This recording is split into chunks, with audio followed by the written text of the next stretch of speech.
Google is pledging to cover application fees for 500 Dreamers and potential DACA recipients as President-elect Biden vows to give them a pathway to citizenship. So what does the future of America look like with big tech calling the shots? Joining me now with his take, former DHS official Mike Howell. Mike, good to see you. Thanks for being here. Hey, thanks for having me. Okay, so we'll pull the details up on the screen here. It's a $250,000 donation covering 500 of those Dreamer application fees, as we said. Here's Google's statement on this. Quote, "We will support efforts by the new Congress and incoming administration to pass comprehensive immigration reform that improves employment-based visa programs that enhance American competitiveness and gives greater assurance to immigrant workers and employers." What is your reaction? Big tech is big left, and they're really letting their freak flag fly, especially as of late. I mean, on the same week that their company YouTube is banning President Trump from uploading videos to his channel, they're announcing that they're going to finance illegal immigration. This comes as no surprise for anyone who's been tracking these folks over the years. I mean, they stand credibly accused of censoring certain results, of influencing elections, and a host of other things. And so the fact that they're now venturing into financing and rewarding illegal aliens in the U.S., and I'll add, working with the group United We Dream that represents non-U.S. citizens to affect U.S. policy, should come as no surprise for Google, who has designs on affecting our U.S. domestic politics in a way that absolutely undermines our sovereignty, our national security, and our way of life.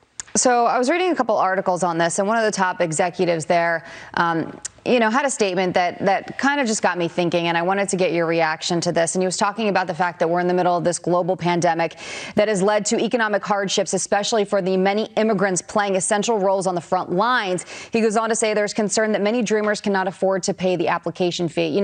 I just think back to all the segments and interviews we've done in the last 10 months with small business owners who can't afford to stay afloat, and they're in tears because they can't pay their employees. And I think a lot of people might say, but what about us here? What about us? When are we going to get help? Yeah, I mean, that should be an absolute, underpinning motive of U.S. government policy and the policy of, those companies in America. It's to benefit Americans first. And unfortunately, that's not the case. As we see with, BidenHarris announcements about immigration, their first and, foremost priority is helping non-Americans.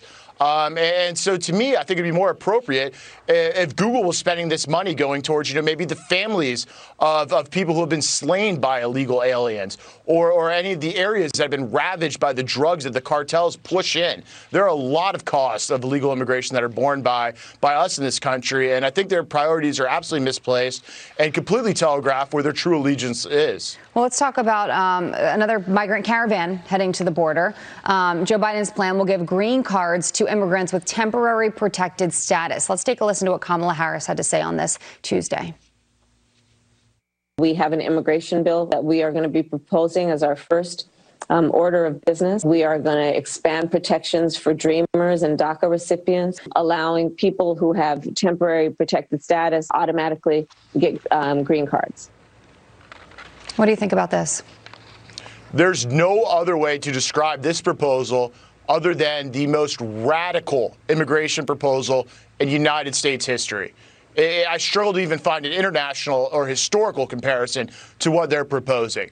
They're seeking not only to delay consequence for illegal aliens, but to reward them by giving them a green card. This is unheard of.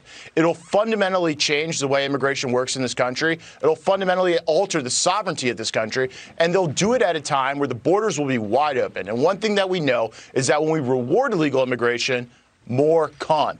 This happens all the time. We've learned this lesson over and over again. And so that's why they're already showing up at the border, chanting Biden, Biden, Biden.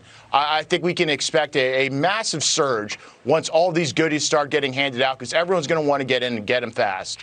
Mike Howell, thank you for joining us. Appreciate your insight. Have a good day. Thank you. Todd.